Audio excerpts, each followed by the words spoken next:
Baik, jumpa lagi dengan Sang Review Channel. Pada kesempatan kali ini saya membahas power bank rakitan dari brand Acom dengan menggunakan sel baterai bekas dari brand Panasonic seri NCR 18650. Kapasitasnya kurang lebih sekitar 3000-an, 3000 mAh. Yang saya beli kemarin dapat harga 30 ribuan per biji. Ini totalnya berarti habis 90.000, katanya kualitasnya bagus. Kalau teman-teman berminat, link pembelian ada di deskripsi. Setelah sukses ya, kemarin saya menggunakan sel untuk power bank ini ya, saya rakit dengan menggunakan sel dari brand Raki Panda kemarin. Hasilnya cukup bagus sekali karena ini sel baru. Nah, ini kita coba dengan menggunakan sel bekas. Seperti apa performa dari baterai sel bekas yang saya beli ini, simak videonya. Baik, pertama alat dan bahan yang kita butuhkan untuk merakit sebuah power bank ya, akan saya bahas di sini. Pertama baterai ya. Jelas baterai itu sendiri serinya 18650 ini saya menggunakan baterai bekas. Nah, bekas apa saya kurang paham. Serinya NCR 18650 seperti ini. Buatan Jepang. Nah, cukup berkualitas sekali tapi bekas. Ciri-cirinya baterai bekas itu bekas solderan seperti ini, lihat ini. Nah, ini solderannya sangat mantap sekali, model kayak solder di titik las gitu loh. Jadi tidak bisa dilepas. Nah ya, seperti itu. Lihat ini dibaliknya. Nah, tidak bisa dilepas. Ya, jangan paksa dilepas, nanti malah merusak fisik dari baterai itu sendiri ya. Nah, seperti itu. Lalu obeng. Nah, ini saya menggunakan obeng 31 in 1. Harganya cuma 10.000. Dapat mata obeng sebanyak 31. Lihat ini. Banyak yang bilang kualitasnya buruk, tapi menurut saya cukup bermanfaat obeng ini ya. Walaupun kualitasnya buruk, tapi saya merasa ini awet. Nah ya, beda orang beda pendapat. Nah ya, seperti itu. Lalu slot baterai untuk modifikasi, karena saya tidak menggunakan sistem solder. Nah ya, jadi menggunakan slot seperti ini. Tujuannya ketika baterai seperti ini yang kita gunakan ya, kapasitasnya terbatas, kita bisa menggunakan baterai cadangan yang ada di luar case power bank seperti ini. Jadi ketika ini sudah kita isi penuh, yang kita pakai ini habis, tinggal ganti.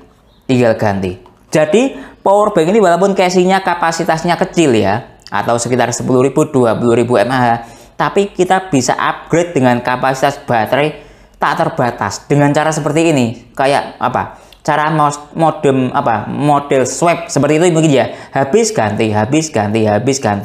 Nah, cadangannya bisa kita belikan wadah seperti ini. Nah ya, kembali lagi ke power bank. Nah, lalu modul power bank itu sendiri, ini saya menggunakan modul power bank Acom AP201. Lihat ini spesifikasinya. Support fast charging 22,5 watt. Ini power banknya yang sudah rusak saya punya ya. Jadi tidak perlu beli modul dan casing lagi karena saya sudah punya. Kalau teman-teman cari modul dan casingnya dengan merek yang beda ya, tentunya ada di deskripsi ya, link pembeliannya. Nah, seperti itu. Namanya juga barang rusak atau barang bekas, pasti mereknya berbeda-beda. Nah ya, seperti itu. Tapi saya menggunakan Acom AP201. Kalau pengen tahu dalaman modulnya seperti ini bagus sekali modul dari brand Acom. Ini ada indikator detektor suhu. Nah ya, seperti itu. Ini indikatornya. Nanti yang akan ditempel di baterai seperti ini. Jadi ketika baterainya panas, ini mendeteksi panas. Mungkin solusi dari dia cut off atau menurunkan daya seperti apa. Intinya untuk menurunkan temperatur baterai. Nah, seperti itu. Kalau pengen lihat modul IC-nya seperti apa, kita lihat di balik sini. Ini menggunakan modul IC berapa? Sebentar, seperti ini. SW6208. Nah, itu ya. Modul IC power bank Acom AP201. Sekali lagi, SW6208. Oke, selanjutnya mari kita rakit atau tes baterainya. Baik, selanjutnya slot baterainya ini sudah saya solder ke baterai plus di sini. Ini ya, baterai plus, ini baterai min. Nah ya, lalu rangkaiannya ini slot baterainya saya rangkai secara paralel ya, paralel. Nah seperti itu ya, susah sekali saya mengucapkannya. Nah seperti ini, yang namanya rangkaian paralel itu seperti ini. Lihat ini slot baterai bagian plus. Lihat ini plus, disambungkan jadi satu, dihubungkan ke sini plus. Nah ya, ini slot baterai bagian min, sambungkan semuanya, dihubungkan ke sini. Saya balik ya, lihat ini. Nah, ini plus, ini min. Nah ya, diingat-ingat seperti itu. Beda Ini dibuat plus juga bisa. Nah ya, cuma saya mengikuti kode yang ada di baterai ini. Ini plus, plus, plus, plus, plus, plus, plus, yang seperti itu ya. Biar tidak salah. Maklum saya pemula. Nah ya, bukan tukang servis. Nah ya, seperti itu. Nah ini lihat, slot baterainya saya pasang pas banget. Ada 3 slot ya, lihat ini. Pas. Ini baterai power bank ya. Kapasitas kapasitas pabrikan 20.000 mAh ya. Nah lihat ini 20.000 mAh. Kalau dimodifikasi dengan cara seperti ini, kapasitas maksimalnya 3 slot baterai. Nah tinggal baterainya ini kapasitasnya berapa per sel. Nah itu ya kapasitas maksimalnya seperti itu. Oke, selanjutnya saya tes dahulu baterainya, mengingat ini baterai bekas. Ada yang bilang harus dites voltasenya. Ada yang bilang seperti itu. Tapi kalau teman-teman tidak punya alat tes voltmeter atau multitester, tidak usah dites, nggak apa-apa menurut saya ya. Cuma ini lebih baik dites. Nah kalau tidak dites ya tidak apa-apa. Lihat ini plus ya, merah plus. Saya hubungkan ke sini. Lihat ini ya. Nah seperti ini. Kita lihat seperti ini. Saya hubungkan, lihat 3,1 volt. Nah ini berarti posisi voltase terendah. Nah ya, coba kita tes ke power bank. Nah ini ya baterainya, saya tes ke power bank. Ini sudah saya kuras habis total. Nah ya, ini persentase 0. Nah coba ya, sudah saya hubungkan seperti ini, lihat ini. Nah, oh ada 1%. Nah lihat ini ya. Nah ini 1%, 3,1 volt. Voltnya seperti itu. Nah coba yang lain ya, saya tes satu persatu. Sebenarnya tidak usah dites, nggak apa-apa. Nah cuma ya lebih baik dites. Nah kalau tidak punya alatnya, tidak usah dites, tidak apa-apa. 3,1 volt. Nah ya, voltasenya sama kayak yang tadi. Kita tes ke power bank. Nah gini ya cara memasangnya. Ini plus, ini min. Saya hubungkan plusnya dahulu. Biasanya seperti itu saya. Nah lihat ini, saya cek secara persentase power bank. 1%. Nah ya.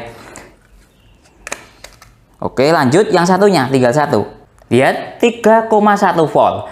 Artinya dari segi voltase sudah bagus ya, sudah sama antara baterai satu dengan yang lainnya, itu bagus. Kalau beda sedikit kurang bagus, tapi tidak apa-apa. Kalau menurut saya lanjutkan saja. Wong namanya kita beli baterai bekas kan ya, voltasenya beda-beda atau berbagai macam kondisi yang ada. Nah, seperti itu ya. Oke. Ini sudah sama semuanya, berarti yang saya beli ini bagus, voltasenya sama semua.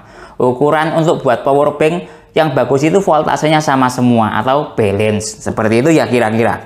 Nah mohon dikoreksi bila salah. Oke, sekarang saya rakit untuk saya charging ke power bank. Nah ya seperti itu, lihat ini saya rakit. Ingat cara menghubungkannya plus dahulu ya, lihat ini. Nah seperti ini. Nah jangan salah ya. Kalau salah bisa merusak modul power bank. Lihat ini plus, min. Nah ya seperti ini. Nah ya lihat. Oke, kita cek. Tadi kita cek satu persatu 1%. Ketika dihubungkan semuanya jadi berapa persen? 1%. Nah ya, jadi chip IC-nya itu sudah pintar, yaitu mampu mendeteksi ketika dipasang baterai 1%, ketika dihubungkannya semua juga 1%. Nah ya, auto detect. Cukup bagus sekali ya modul dari power bank Acom AP201 ini auto detect ya, dimodifikasi seperti ini masih bisa auto detect. Sekarang akan saya coba untuk recharging power bank ini ya. Nah ya oke, saya menggunakan adapter charger dari unit GaN charger, support daya hingga 65 watt, lihat ini. Nah ya, lalu saya menggunakan kabel charger dari brand Ugreen USB Type C. Oke ya, saya hubungkan sekarang. Akan saya tes dahulu dengan menggunakan USB Dr. Vinyrsy. Nah ini ya, USB Dr. Vinyrsy, dia seperti apa struktur dayanya. Nah akan saya rangkai seperti ini. Nah setelah saya tes nanti akan saya cabut untuk proses speed recharging power bank. Nah seperti itu ya, saya hubungkan sekarang. Nah lihat ini ya, dia indikator hijaunya nyala, artinya fast chargingnya jalan. Nah ya seperti itu. Sekarang coba lihat ini. Nah lihat ini ya. Nah, bisa kita lihat struktur dayanya dia. Nah, ini ya lihat. Nah, 9 volt dikali 2 ampere sama dengan 18 watt. Saya buatkan seperti itu ya. Nah, kalau detailnya ya seperti ini, lihat. Nah, ini input power bank. Nah, sama dengan kayak power bank yang saya tes kemarin rakitannya dengan menggunakan sel Raki Panda. Kurang lebih dia juga 18 watt. Nah ya, kalau dia di sini lihat dari segi digital display yang ada di adapter charger juga sama, kurang lebih 18 watt. Ini 18,8 ya. Perbedaan cara menghitung lah ya. Nah, selisih 1 watt atau 0, sekian watt itu wajar karena beda alat hitung. Yang penting mendekati sama, tidak mungkin sama persis. Nah ya, seperti itu. Sekarang saya cabut untuk proses recharging hingga terisi penuh. Nah ini ya, start dari baterai 1% tanpa menggunakan USB doktor. Tadi sudah saya lepas ya USB doktornya. Timernya saya nyalakan untuk mengetahui speed chargingnya. Baik, ini proses recharging power bank sudah jalan di 30 menit ya. Kita lihat persentase baterai power bank sudah terisi 9%, status fast chargingnya masih aktif. Lihat ada petir berwarna hijau. Kita lihat dari segi daya adapter charger, kita lihat ya, lihat ini 19,8 watt, kurang lebih sama kayak seperti pertama kali recharging power bank ya. Nah seperti itu. Sekarang kita cek dari segi temperatur. Nah ya, nah dari segi temperatur baterai ya, coba kita cek. Nah lihat ini ya, baterainya saya lubangi casingnya biar terlihat jelas. Dari segi temperatur baterai tidak ada masalah. Kategori dingin. Nah ya, menurut saya belum masuk ke hangat, tapi dingin, 33,4 derajat Celcius. Coba dari segi apa namanya kabel charger. Ini ya, dari segi kabel charger juga aman ya, 34,4 derajat Celcius, kategori dingin. Coba dari segi adapter charger.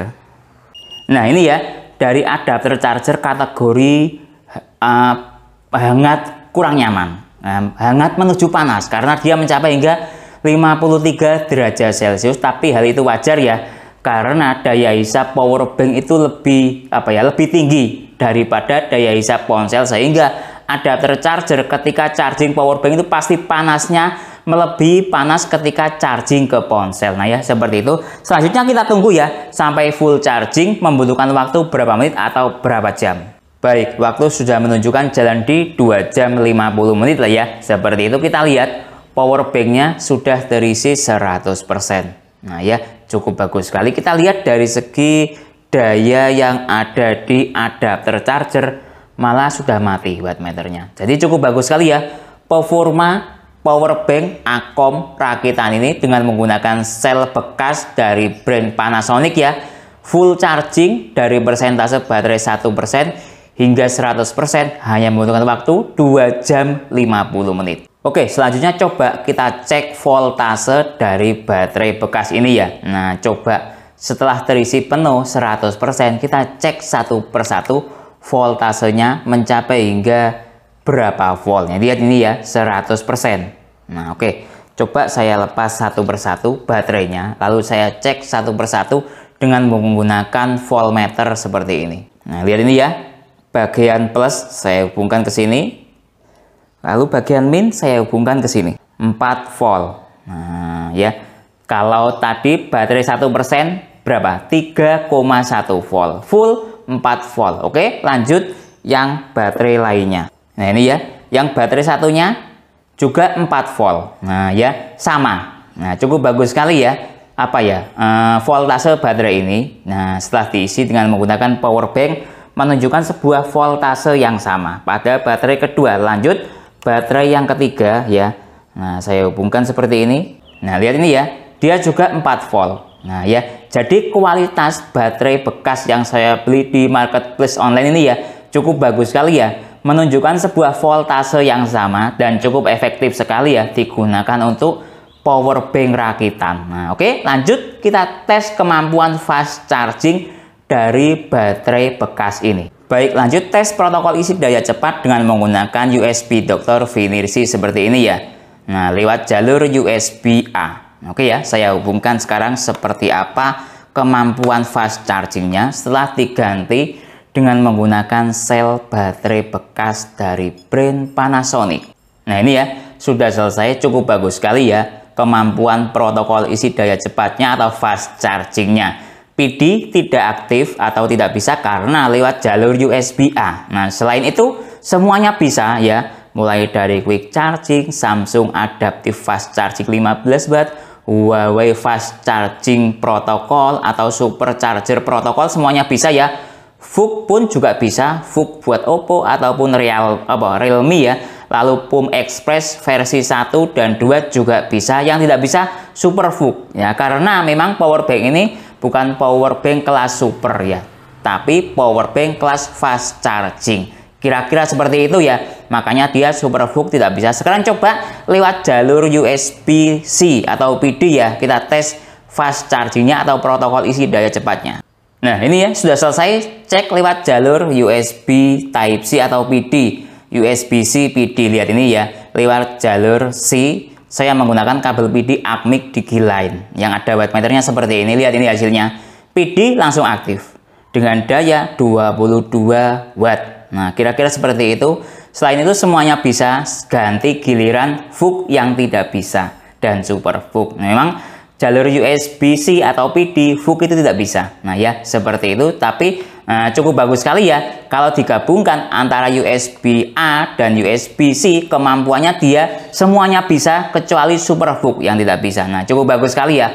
Performa power bank rakitan saya ini dari brand Acom versus baterai dari sel brand Panasonic. Nah lihat ini ya, tes ke iPhone 8 dengan menggunakan kabel dari brand Ugreen yang support MFI.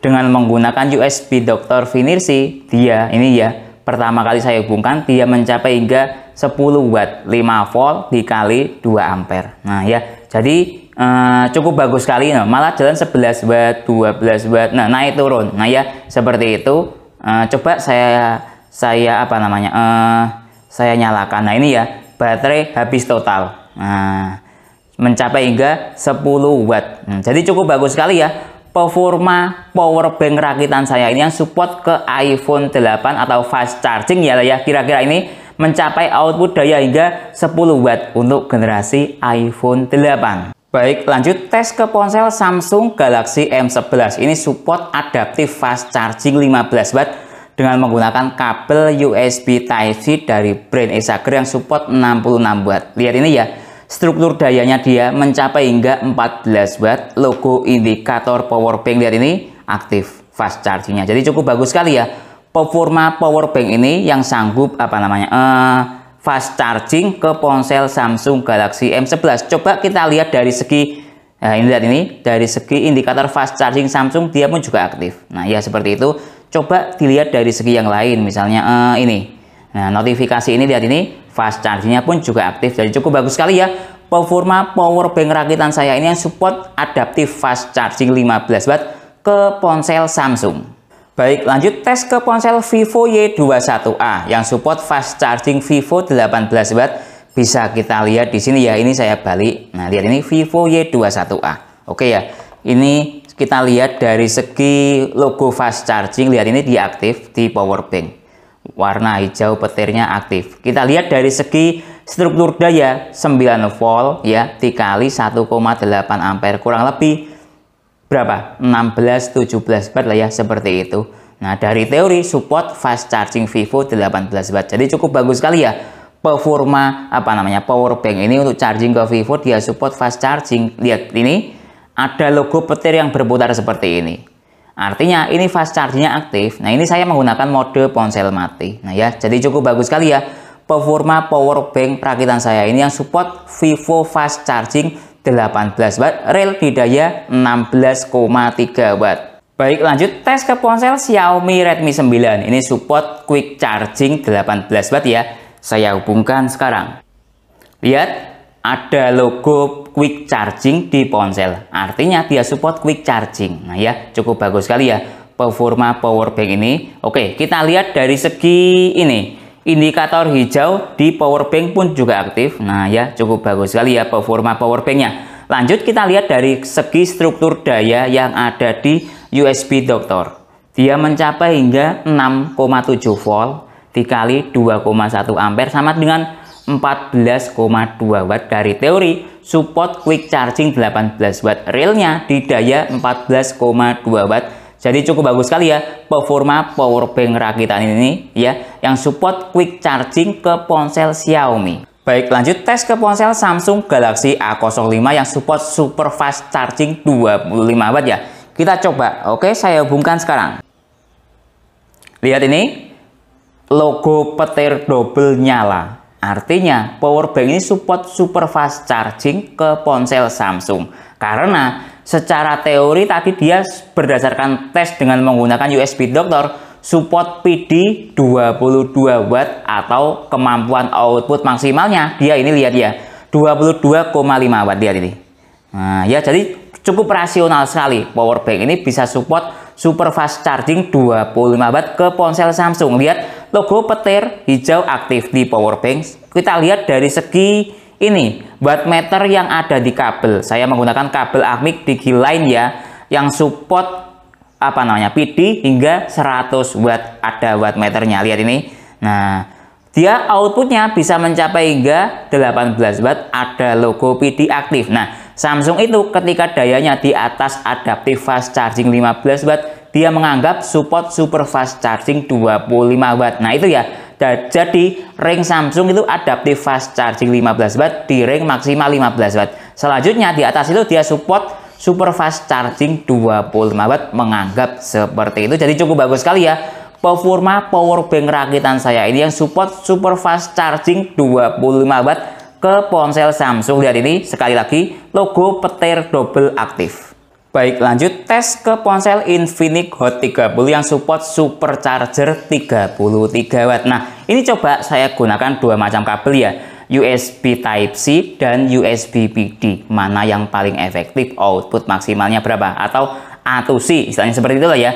Lalu sama C to C. Nah, ini sayangnya saya lupa untuk menguras persentase baterainya. Nah, ini jadi 85%, sebenarnya kurang efektif ya kita tes fast charging ponsel 85% kondisi baterai. Seharusnya yang paling bagus itu pada saat baterai low atau di bawah 5% lebih bagus lagi, nggak apa-apa, tapi saya cuma mau tes kemampuan fast chargingnya, kadang efektif kadang tidak ya, seperti itu. Oke, coba saya gunakan yang bagian USB Type-C dahulu, yang ini ya, USB A to C. Coba saya hubungkan sekarang. Nah, lihat ini ya, dia superchargernya tidak aktif. Nah, maksud saya seperti itu. Kita lihat dari segi kemampuan fast charging yang ada di sini.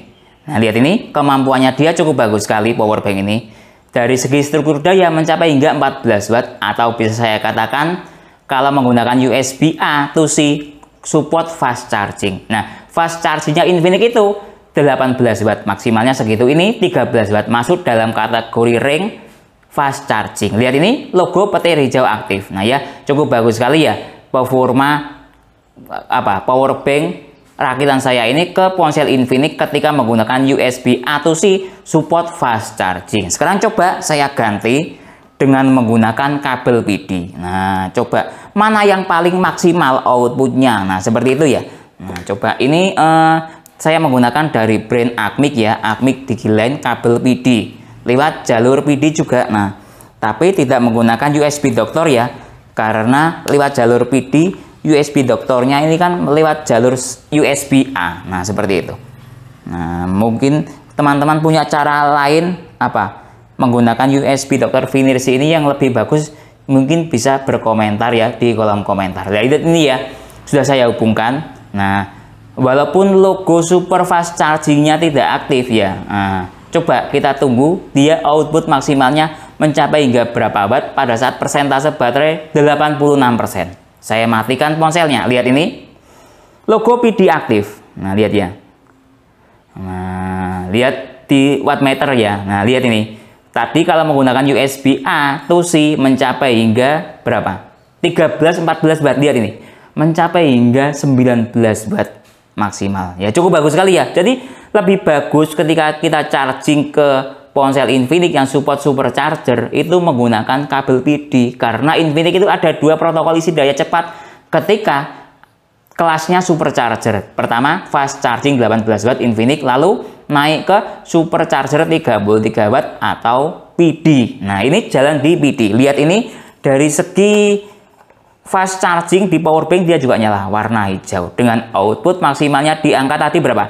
19 watt. Menurut saya sudah cukup bagus sekali ya. Power bank ini bisa support PD atau fast charging 19 watt ya ke ponsel Infinix secara teori yang support supercharger 33 watt. Baik, lanjut tes ke ponsel itel RS4 yang support power charger 45 watt. Istilahnya itel itu seperti itu, fast chargingnya namanya power charger hingga 45 watt. Nah, berdasarkan tadi pengalaman dengan charging ke Infinix ya, lebih bagus dengan menggunakan kabel PD. Jadi saya tesnya untuk kelas ponsel supercharger atau di atas fast charging saya menggunakan kabel PD. Ini saya menggunakan Acmic Digiline yang ada wattmeternya. Kabel PD yang support hingga 100 watt saya hubungkan sekarang. Lihat ini start dari baterai 7%. Nah, walaupun logo fast charging atau power charger tidak aktif, tidak apa-apa ya.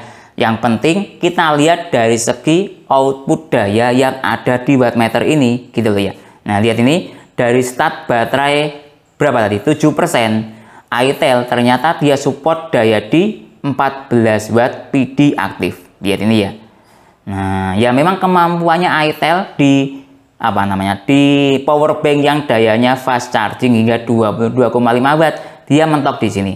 Nah, lebih bagus bagus ketika ke Infinix ya. Nah, cukup, tapi ya memang adanya memang seperti ini ya. Dia support di fast charging atau PD tadi berapa? Sekitar 13 watt. Ini mengalami penurunan. Nah, ya kurang maksimal, tapi ya memang bisanya segitu ya ke ponsel itel untuk power bank yang support fast charging 22,5 watt. Dia real di daya 10 watt, logo PD aktif.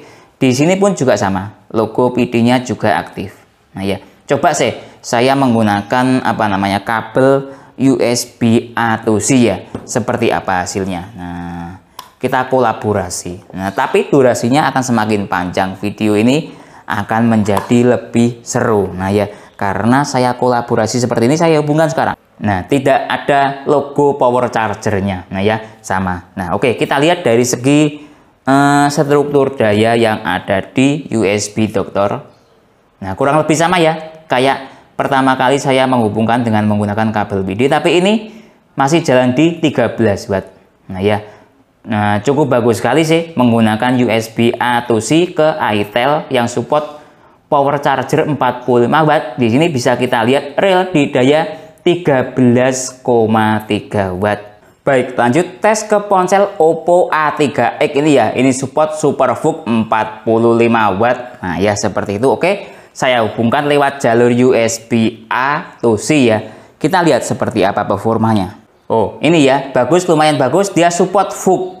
Nah, dari segi ponsel Oppo A3X menunjukkan support VOOC. Nah, cukup bagus sekali. Sekarang kita lihat dari segi struktur daya yang ada di power bank. Indikator fast charging aktif. Nah, lihat ini ya, logo petir hijau nyala. Nah, kita lihat dari segi struktur daya, dia mencapai hingga 4,2 volt dikali 2,8 ampere, totalnya 12,3 watt. Nah, kalau Oppo A3X dengan struktur daya seperti ini, dia sudah membaca namanya VOOC. Nah, atau fast charging atau apalah ya. Coba kita lihat lebih dalam tulisannya seperti apa. Ini lihat ini, tulisannya super fast charging. Nah ya, cukup bagus sekali ya performa dari power bank rakitan saya ini yang support VOOC ke ponsel Oppo yang secara teori Oppo-nya support SuperVOOC 45 watt, realnya di daya 12,5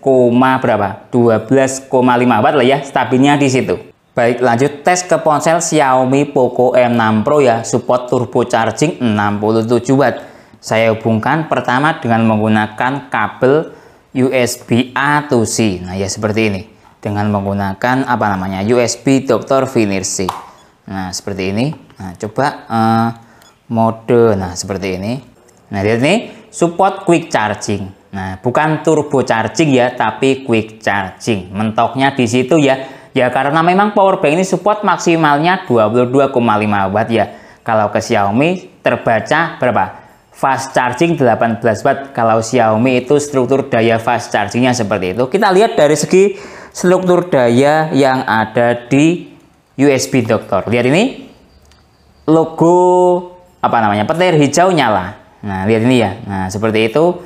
Kalau dilihat dari sini kok apa namanya ya, dayanya rendah banget. Nah, lihat ini hanya 9 watt. Nah, 8,9 atau 9 watt.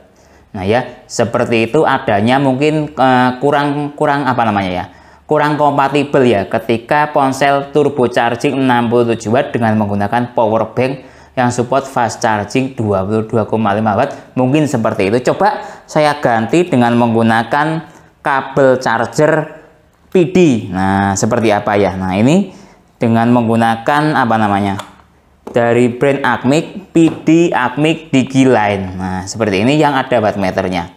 Saya hubungkan sekarang. Nah, lihat nih ya. Dia juga sama, berada di area quick charging. Kalau ke Xiaomi yang support turbo charging 67 watt. Kita lihat dari segi wattmeter. Coba saya matikan. Nah, kurang lebih sama juga ya. Mentok di daya 10 watt. Nah, ya, seperti itu. Lihat ini. Nah, kalau dilihat dari sini juga sama. Ada apa namanya? Ada logo petir hijaunya juga atau fast chargingnya aktif. Nah, adanya memang seperti itu ya. Apa namanya? Power bank ini support di Xiaomi turbo charging 67 watt rel di daya 10 watt atau fast chargingnya aktif. Baik, lanjut tes rel capacity dari sel Panasonic bekas ini ya. Kita lihat dia mampu hingga charging ke ponsel hingga berapa persen. Nah, ini pertama saya coba untuk tes ke ponsel Vivo Y21A. Ini support fast charging 18 watt dengan baterai berkapasitas 5000 mAh. Nah, oke, akan saya hubungkan sekarang dengan menggunakan kabel charger dari brand Ugreen. Lihat ini ya, start dari baterai habis total atau tinggal 2%. Oke, kita tunggu sampai full charging. Membutuhkan waktu hingga berapa menit atau berapa jam. Indikator fast charging aktif ya, berwarna hijau ini. Timernya saya nyalakan sekarang. Baik, waktu sudah menunjukkan jalan di 33 menit. Nah ya, kita lihat ponselnya terisi berapa persen. Lihat ini, terisi 50% dalam waktu 33 menit atau 34 menit. Lumayan bagus ya, speed chargingnya kurang lebih dalam waktu 30 menit terisi 50%. Kita lihat power banknya, indikator fast chargingnya masih aktif. Tersisa 82%. Oke, sekarang kita cek temperatur baterai mencapai hingga berapa derajat Celcius. Ini ya, mencapai 33 derajat Celcius, kategori dingin ya menurut saya. Belum menuju hangat. Coba tes ke ponsel temperaturnya mencapai hingga berapa derajat Celcius. 36 atau 37 lah ya. 37 derajat Celcius, kategori hangat normal. Oke, selanjutnya kita tunggu sampai full charging. Membutuhkan waktu berapa menit atau berapa jam. Baik, waktu sudah menunjukkan 2 jam 13 menit ya. Kita lihat ponselnya sudah terisi 100% dalam waktu 2 jam 13 menit. Kita lihat power banknya, tinggal tersisa baterai 63%. Baik, lanjut tes ke ponsel itel RS4 ya. Ini support power charger 45 watt. Istilah fast chargingnya itel itu seperti itu. Nah, ini power banknya tersisa baterai 63% ya. Saya hubungkan sekarang. Nah, ini ya, start dari baterai 1%, mode ponsel mati. Nah, seperti itu ya. Nah, kapasitas itel RS4 ini baterainya 5000 mAh. Saya coba untuk menggunakan timer untuk mengetahui speed chargingnya ya. Dari baterai berapa? 1% hingga terisi penuh atau hingga power banknya ini terisi apa namanya? Terkuras habis baterainya. Membutuhkan waktu berapa menit atau berapa jam. Baik, waktu sudah menunjukkan 1 jam. Nah, lihat ini ya, power banknya sudah habis. Coba saya lihat persentase baterainya. Lihat ini, sudah 0%. Oke ya, kita lihat ponselnya terisi berapa persen baterainya. Nah, ini ya, kita lihat ponselnya terisi 15%. Nah, ya jadi ke Vivo Y21A terisi 100% atau 5000 mAh. Plus 15% ke RS4 itel ini ya. Dari kapasitas baterai 5000 mAh, 15%-nya berarti berapa? 750 ya. Nah ya, seperti itu. Jadi totalnya real capacity atau kemampuan baterai power bank rakitan saya ini ya, dengan menggunakan sel bekas ya dari brand Panasonic. Sel bekasnya mampu mencharging ke ponsel sebesar berapa? 5750 mAh ya. Ke Vivo Y21A 5000 mAh, ke itel RS4 750 mAh atau 15% dari 5000 mAh. Baik, jadi kesimpulannya power bank Akom hasil dari rakitan saya ini ya, dengan menggunakan sel dari brand Panasonic seri NCR berapa? NCR 18650 PF. Kalau nggak salah, ini selnya berkapasitas 3300 atau 3400 ya. Mohon dikoreksi bila salah. Buatan Jepang, tapi sel bekas. Kemarin yang saya beli dengan harga 30 ribuan per sel. Jadi totalnya ini saya beli habis 90 ribu. Berdasarkan tes saya cukup bagus sekali ya performanya. Walaupun sel bekas masih mampu mencharging ke ponsel dengan totalnya mampu mencharging hingga kapasitas 5750 mAh real kapasitinya. Ingat, ini sel bekas. Dibandingkan dengan power bank buatan dari brand Baseus, ini ada Baseus Bipo ya. Nah, kita lihat energi konversinya atau real kapasitinya Baseus Bipo sel baru dari kapasitas 10.000 mAh. Dia mampu mencharging ke ponsel mencapai hingga 5.800. Kalau istilahnya Baseus itu mengatakan rated capacity. Lihat ini 5.800. Nah, ini sel bekas dari brand Panasonic mampu mencharging ke ponsel hingga 5.750. Menurut saya masih ya plus minus lah ya, seperti itu, kurang lebih ya mendekati sama 11-12. Tapi dengan menggunakan sel ini kualitasnya jauh lebih kuat ya, karena made in Japan walaupun ini sel bekas. Nah, dari segi kemampuan modul power bank Akom AP201 ini ya, kemampuan terbaiknya dia ketika charging ke ponsel Samsung Galaxy A05 ini. Dia support apa namanya? Super fast charging 25 watt ke ponsel Samsung, realnya mencapai hingga 19 watt. Nah, ingat, ini power banknya daya outputnya 22,5 watt. Charging ke ponsel Samsung bisa super fast charging 25 watt, real 19 watt, itu sudah cukup bagus sekali ya. Sama kayak tadi charging ke Infinix, dia cukup bagus sekali juga. Infinix Hot 30 yang support super charger 33 watt, dia mampu real di daya 18 sampai 19 watt. Nah, mungkin itu ya yang bisa saya jelaskan dalam video ini. Kalau teman-teman ada pertanyaan atau usulan lain yang sekiranya belum saya jelaskan dalam video ini, bisa bertanya di kolom komentar. Kalau teman-teman berminat untuk membeli sel baterai bekas dari brand Panasonic ini, link pembelian ada di deskripsi. Saya Didin, undur diri dulu. Sampai jumpa pada video berikutnya. Terima kasih.